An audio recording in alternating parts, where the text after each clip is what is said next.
Now, NDE Radio, a weekly exploration of near-death experiences and similar encounters with the other side. Now, here's your host, Lee Witting. Welcome to NDE Radio with Lee Witting. Whether you're listening on TalkZone, by podcast, through the archives of our ad-free shows on our YouTube channel, or by connecting through our Facebook page. For the past 12 years, from time to time, I've read stories of NDEs and other spiritually transformative experiences from the files of IANDS, the International Association for Near-Death Studies. The following is a recent example of a monthly near-death experience provided as a service to members of the International Association for Near-Death Studies. It's just one more example of the benefits to being an IANDS member. IANDS summarized the following report thusly. In this account, a woman leaves her body while at home with COVID. Accompanied by an omniscient presence, her questions are answered. She is given an explanation as to why we suffer so much on earth. She reports that love is the only thing we take with us when we die, and that nothing matters after we die but our having given love, received love, and helped others. She emphasizes that those beyond the body don't want the living to be unhappy about their death. She states we don't get to choose whether to die, and others point to the final soul decision as the last step of bodily death. She even learned that trees and water have consciousness and important earth missions, including helping humans and all beings live in harmony. The report is presented here anonymously. The experiencer writes, when I was 36, I contracted COVID-19 on Christmas Day of 2020. On January 2nd, I died in my bed at home. My children were present, but downstairs in the living room, my cousin Carrie had called me prior to this and was talking to me on the phone. She told me she had a feeling that I wasn't doing well and she wanted to talk to me. I could not talk, really. I could barely breathe. I was too afraid to call 911 because something in my spirit told me that if I went to the hospital, I would not come back. I spoke to her about what I was experiencing, that I did not feel like I was a part of my body and that I was going somewhere.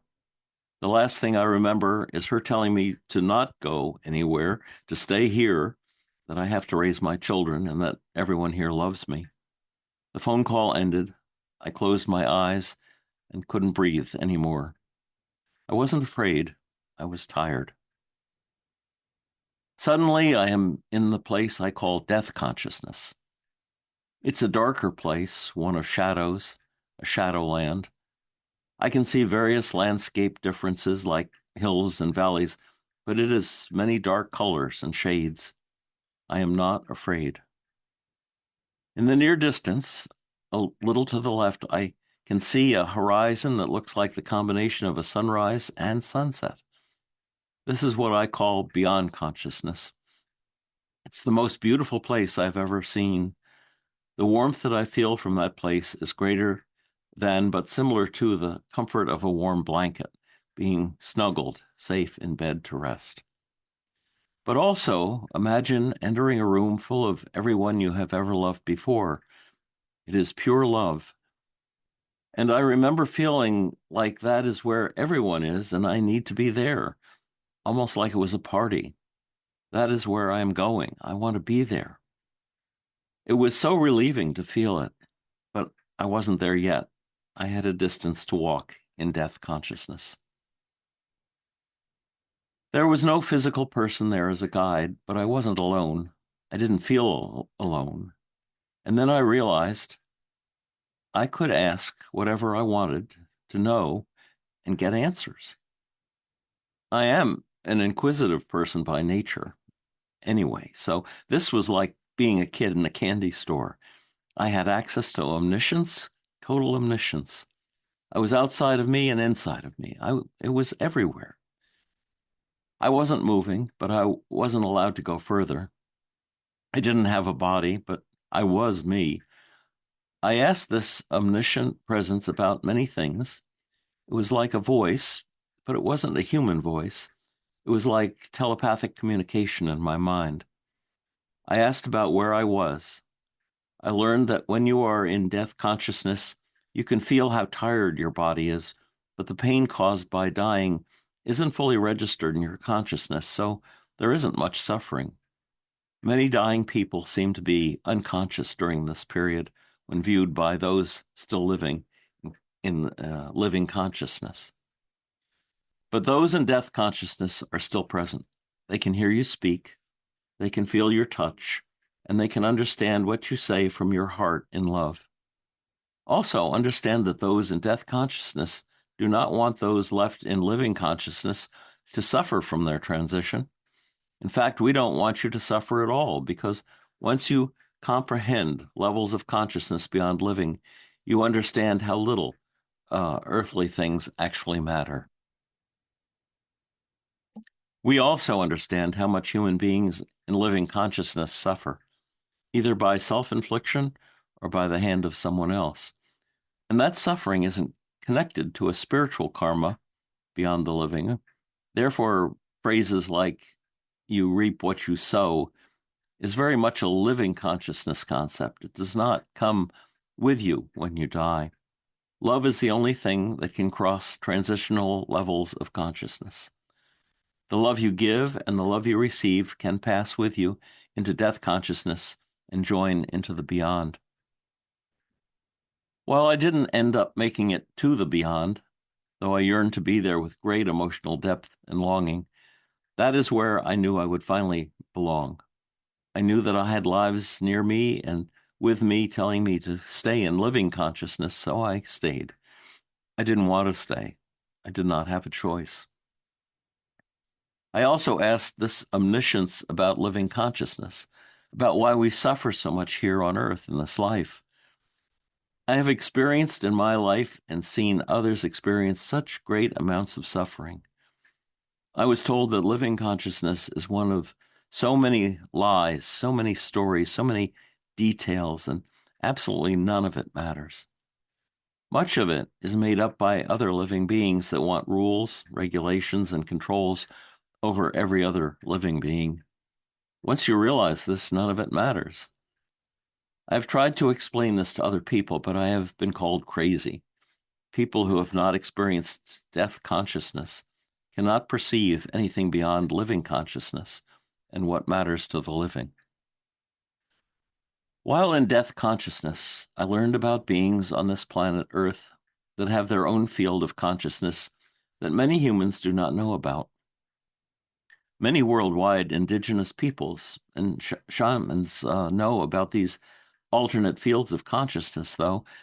These fields of consciousness and communication exist beyond living human consciousness. Trees are very much living beings that speak, have consciousness, and exist to help us and all other beings live together in harmony. Water has its own consciousness, probably the most powerful consciousness on planet Earth.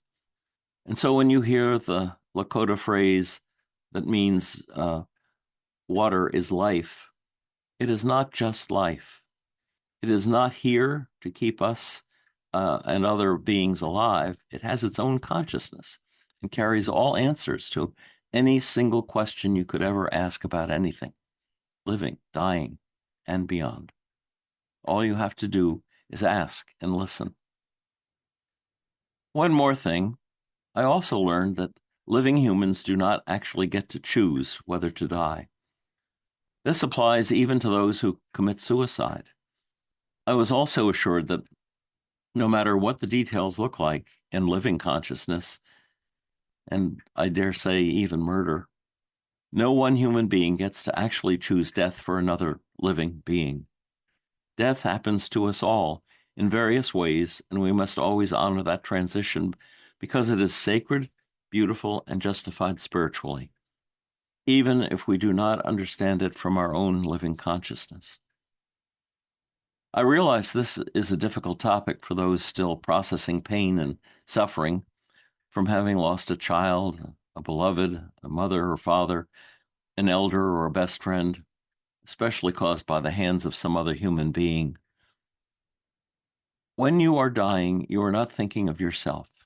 You are only thinking of the love you share with those in your life throughout your life.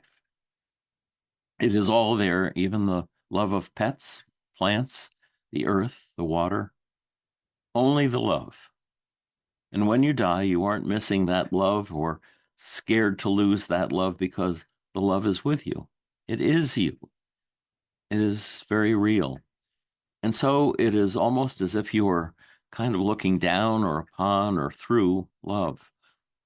I'm not quite sure how to explain it dimensionally, but you can see those you love, and you don't want them to suffer at all. You don't want them to suffer for you or for any reason, because none of it matters, and all you can take with you is the love you shared while living. You should never wish death upon someone, because consciousness after death is beautiful for everyone. It doesn't matter what you did or who you were. All that matters is who you helped, who you loved, who loved you, and how much love you shared with everything else around you. That is literally it. The amount of money, job, your looks, family or none, family, friends or none, mistakes or perfection, none of it matters after you die.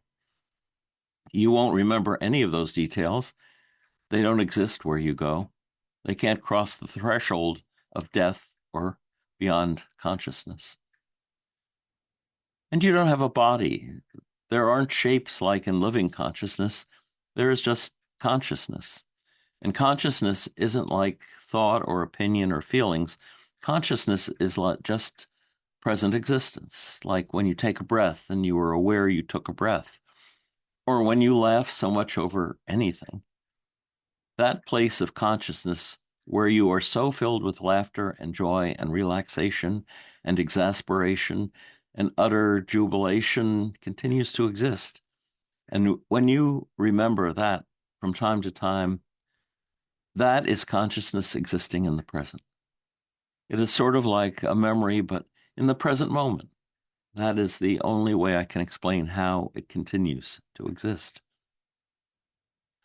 One of the last things I asked was why I didn't have a guide like so many other people say they have when they die. And the omniscient voice told me that I preferred to go on this journey alone. I laughed at this. There are many other things that I asked and received answers to, but I couldn't bring them back into living consciousness with me, so I don't remember them. I did not want to come back, but there was no way to feel anything bad where I was in death consciousness. It was only after I came back into my body and realized my pain and how terribly sick I was that all of the feelings of grief, sadness, anger, longing, disappointment, total suffering occurred. My cat had stayed by my side the entire experience. She would not move. I was too sick to cry. I made myself sit up, and the darkness of death around me lifted. The day afterward, I told my closest friends of my experience as I could. I also began sipping broth. I could not drink or eat prior to the NDE and did not want to. Food and taste had become totally irrelevant for days before the NDE. For almost 2 weeks afterward, I had a deep, deep sadness from being back in my body. I felt connected to the beyond consciousness, eternal love for a few days, but it faded because when I would access it, it also started feeling sad about being alive. I think that connection faded because it was too difficult for me to continue existing in living consciousness. The sadness and emptiness I was left with after this experience could not be replaced by the love I received from my children or family or friends. I struggled with wanting to continue living. I explained to my best friend that I was not the same person anymore, and the names that had been given to me were no longer who I was. She helped me discover my new name and identity, which is Waterlight. We choose Waterlight because of the peace I feel when I am deep underwater in total silence, looking up at the light shining through the surface, the peace and calm of floating and feeling weightless and not needing to breathe. Water light is the essence of how I felt after I died. I've not really told anyone anything that I have written here, mainly because I do not want to have to defend or debate my experience. I know what happened. I know where I went. I know what I experienced. But I also feel like if I don't share it, I am not helping in building a deeper connection and understanding to what consciousness truly is, or assisting those who devote their life work to this study. I don't think I experienced all this just for myself. Most of what I have shared here, I wrote down as I first gained the bodily energy to write again.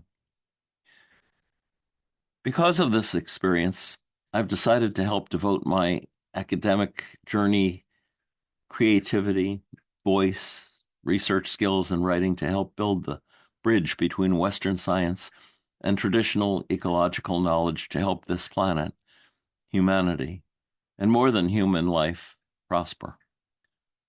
I don't know what form or shape this takes yet, but I trust in it because of what I experienced from my NDE. Since accepting that it was not my time to fully move into the beyond consciousness, my psychic abilities have increased. I've always had dreams of the future since I was a very small child, and I have always been able to communicate telepathically with animals. I've also experienced ghosts. However, since the NDE, my dreams of the future have increased. I can now lucid dream since the NDE, and it is here that I also meet with spirits in my dreams. These spirits help me with problems I can't necessarily solve in my earthly form. I receive messages from the deceased for other living people. I can access this at any time if I am the person that is to deliver the message. I know how to help people heal, and sometimes this information comes through me without me having control over it. Things that I say mean something to someone and often move them into deep, beautiful tears without me having awareness of how or what it means. Also, I have started to develop the power of vision. I can touch objects and see who is sick, what that person is feeling, though I don't always know exactly who is sick. This is a new experience for me and is strengthening over time. I can also find missing objects for other people, no matter how far they are from me. It can be in another state, and I can tell them where something is located. I just have access to different knowings and dimensions. I can hear others' thoughts clearly, as if they are my own, but it isn't something I have total control over. I have had to learn how to hyper-focus and shut the world out so that I do not get overwhelmed, because I still haven't figured out how to determine if it is someone else's feeling or my own sometimes. I'm learning new ways to live with this ability and am improving with this now. I can also hear plants, and I speak with trees, which is why I began my academic studies in botany and graduate this coming spring with my BS in botany and plant pathology. My field of current work in science is in the health and well-being of water. I visit the water regularly, but have a little fear about its power of consciousness. I don't have all the answers, but I have many. I do know that since my NDE, I suffer much less and can now help others suffer much less. One thing that has changed is my willingness to share my music. Before my NDE, when I would perform my music for crowds of people, many would come up to me sobbing. Grown men, hardened by the patriarchy in life, would weep and hug me, saying, "Thank you." Since my NDE, I've struggled with sharing the healing medicine that comes from my music and voice. I think this is because I am more sensitive now, so I avoid being touched by almost everyone because of the energy I receive and visions that I get. Until I can get it fully under control, and it has been 4 years since my NDE, I don't feel comfortable sharing this music with live crowds. I only record it and share it this way or with small, safe groups of people. My thanks to the International Association for Near-Death Studies, IANDS, for all they do in promoting near-death studies, and thanks to you for listening to this show. If you'd like to hear this show again or any of our more than 500 archived, ad-free NDE interviews, go to TalkZone's NDE Radio site and hit the Past Shows button, or go to our YouTube channel, NDE Radio with Lee Witting, where you can subscribe to and comment on the complete NDE Radio library. And listen next Monday, 11 a.m. Eastern at TalkZone, for more NDE Radio. I'm your host, Lee Witting, saying, once again, thanks for listening.